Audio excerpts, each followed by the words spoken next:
Telangana CM Revanth Reddy Delhi పర్యటనలో బిజీగా ఉన్నారు. ఏఐసీసీ కార్యాలయంలో పార్టీ చీఫ్ మల్లికార్జున ఖర్గే అగ్రనేత రాహుల్ గాంధీతో సమావేశమయ్యారు. డిప్యూటీ సీఎం బట్టి, సీనియర్ మంత్రులు ఉత్తమ్ కుమార్ రెడ్డి, శ్రీధర్ బాబులు ఈ సమావేశంలో పాల్గొన్నారు. దాదాపు గంటన్నర పాటు జరిగిన సమావేశంలో కొత్త పీసీసీ ఎంపికతో పాటు కేబినెట్లో ఖాళీగా ఉన్న 6 అభ్యర్థులపై చర్చించారని తెలుస్తోంది.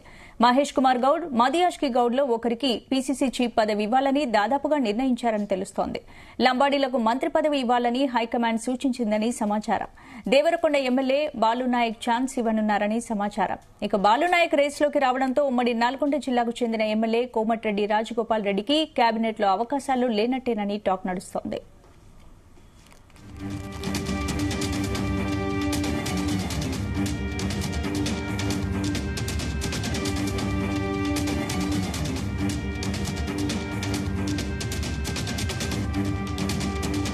ఈ అంశానికి సంబంధించి పూర్తి అప్డేట్స్ మా ప్రతినిధి రాధాకృష్ణ అందిస్తారు. Radhakrishna, good evening. స్పందన.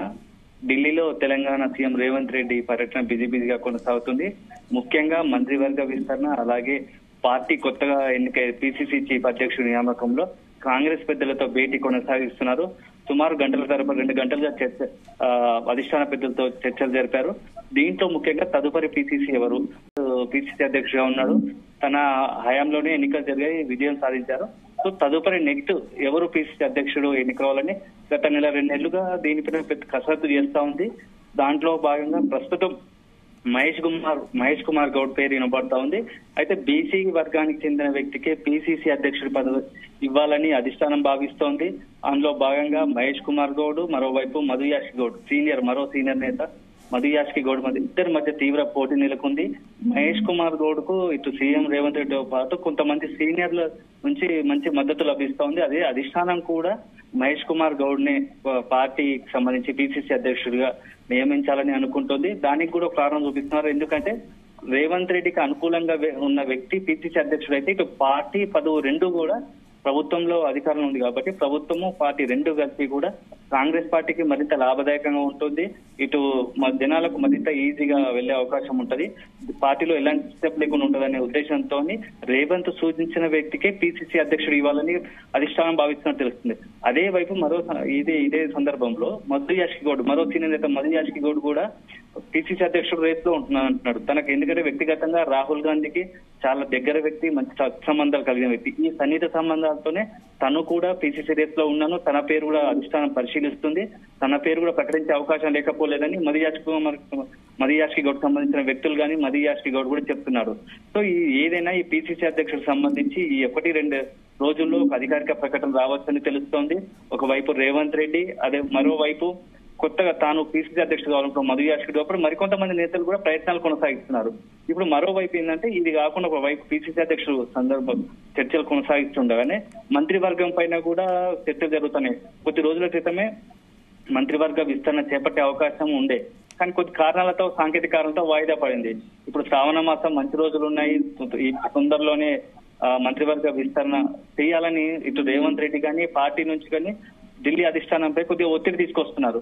సో ఇదే నేపథ్యంలో మంత్రివర్గ విస్తరణకు సంబంధించి కూడా అధిష్టాన పెద్దలతో రేవంత్ రెడ్డి చర్చలు జరుపుతున్నారు. రేవంత్ రెడ్డితో పాటు డిప్యూటీ సీఎం బట్టి విక్రమార్క, మరో సీనియర్ నేత మంత్రి ఉత్తమ్ కుమార్ రెడ్డి, ఈ ముగ్గురితో కూడా అధిష్టానం నిత్యం సంప్రదింపులు జరుపుతోంది. మంత్రివర్గ విస్తరణ చేపడితే ఎవరికి మంత్రివర్గం అవకాశం కల్పించాలి, ఎవరికి ఇస్తే ఇలాంటి పార్టీకి ఎట్లా లాభం జరుగుతూ ఉంది, అదేవిధంగా అన్ని సామాజిక వర్గాలకు న్యాయం జరగాలి, పార్టీకి లాభం జరగాలి అనే ఉద్దేశంతో కసరత్తు చేస్తున్నట్టు తెలుస్తోంది. దీంట్లో భాగంగా మనకు వినబడుతున్న ఒక ఆసక్తికర అంశం ఏంటంటే నల్గొండకు ఇప్పుడు ఆల్రెడీ బీసీకి పీసీసీ అధ్యక్షుడు పదవి ఇచ్చిన నేపథ్యంలో ఎస్టీకి సంబంధించిన ఒక వ్యక్తికి మంత్రివర్గంలో స్థానం కల్పించాలని అధిష్టానం భావిస్తుంది. ఎందుకంటే పీసీసీ అధ్యక్షుల్లో ఎస్టీకి ఇవ్వాలని గతంలో భావించింది.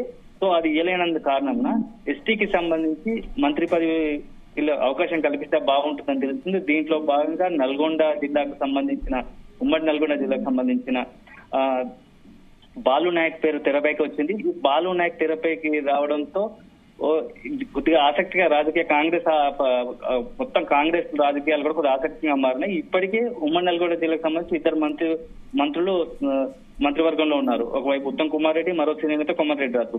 ఇదే నేపథ్యంలో బాలు నాయక్ కూడా తెరపైకి వచ్చింది. సో సో ఈ ముగ్గురికి మంత్రి పదవులు ఇస్తే మరి రాజగోపాల్ రెడ్డి పరిస్థితి ఏంది? తన మంత్రివర్గంలో అవకాశం ఉంటుంది, త్వరలో హోంమంత్రి కాబోతారంటూ బహిరంగంగా చాలా వేదికల్లో ప్రకటించారు. సో రాజగోపాల్ రెడ్డికి మంత్రివర్గంలో స్థానం దక్కకపోవచ్చు. ఒకవేళ బాలునాయక్ ఇస్తే మాత్రం ఒక జిల్లా నుంచి 3 అయిపోయాయి ఇప్పటికే. సో 4వది కూడా ఇవ్వకపోవచ్చు. దీంతో రాజగోపాల్ రెడ్డి పరిస్థితి ఏంటి, రాజకీయంగా ఎలాంటి నిర్ణయం తీసుకుంటారు అనేది ఒకటి ఆసక్తికర చర్చ జరుగుతుంది. ఇదే ఇంకోటి ఏంటంటే పార్లమెంట్ ఎన్నికల సందర్భంలో రేవంత్ రెడ్డి ఎన్నికల ప్రచారంలో భాగంగా ముదిరాజుకు మొత్తం తెలంగాణలోనే మెజార్టీగా ఉన్న సామాజిక వర్గంలో ముదిరాజులు ఎక్కువ ఉంటారు. బీసీలో ముదిరాజుకు ఖచ్చితంగా ఒక మంత్రి పదవి ఇస్తాము అని చెప్పి హామీ ఇచ్చాడు. సో దాని నేపథ్యంగా ఒక ముదిరాజుకు మంత్రి వర్గంలో స్థానం ఖాయమైనట్టుగా పార్టీలు ఎప్పటి నుంచో చర్చ జరుగుతుంది. అదే జరిగితే ఇద్దరికి పోటీ పడుతున్నట్టు తెలుస్తుంది. నీలం ముదిరాజ్, అదే విధంగా మక్తల్ ఎమ్మెల్యే వాకాటి సార్, ఈ ఇద్దరి మధ్య పోటీ. ఈ ఇద్దరిలో ఎవరికి మంత్రివర్గం దక్కవచ్చు. ఈ 2 అయిపోగా మిగతా 4 స్థానాల్లో 6 స్థానాలు ఫిలప్ చేస్తే 10 ఇద్దరికి కన్ఫామ్ అయినట్టు తెలుస్తుంది. మరో 4 మాత్రం ఎవరికి ఇవ్వాలి? నిజామాబాద్ జిల్లాకు సంబంధించి ఇప్పటి వరకు మంత్రివర్గంలో చోటు లేదు, ఎవరికి అవకాశం లేదు. నిజామాబాద్ జిల్లాకు ఇస్తే ఇవ్వచ్చు అని అంటున్నారు. మరోవైపు మైనార్టీలకు స్థానం లేదు, మైనార్టీకి మంత్రివర్గంలో స్థానం లేదని ఇప్పటికి ప్రతిపక్షాల నుంచి పెద్ద ఎత్తున విమర్శలు వినబడుతున్నాయి. ఈ విమర్శల నేపథ్యంలో అసలు మైనార్టీకి అవకాశం కల్పిస్తారా లేదా? మళ్ళీ ఇప్పుడు ఈ రీసెంట్ గా కాంగ్రెస్ గూటికి కొంతమంది బీఆర్ఎస్ ఎమ్మెల్యే చేరుకున్నారు, సీనియర్లు ఉన్నారు. వాళ్ళు కూడా మంత్రి పదవిపైన మంత్రి పదవిపైన ఆశలు పెట్టుకున్నారు. రేవంత్ రెడ్డికి సంబంధించిన వ్యక్తులు కూడా కొంత వీళ్ళకు మంత్రివర్గంలో చోటు కల్పిస్తారని హామీ ఇచ్చినట్టు తెలుస్తుంది. ఈ అంత నేపథ్యంలో అసలు మంత్రివర్గ విస్తరణ ఎలా ఉండబోతుంది, ఎవరెవరికి అవకాశాలు దక్కబోతున్నాయి అని చెప్పేసి ఇటు కాంగ్రెస్ లోనూ ఇటు తెలంగాణ మొత్తం పొలిటికల్ ఎట్లా ఉండబోతుందని చెప్పి పెద్ద ఎత్తున చర్చ జరుగుతోంది.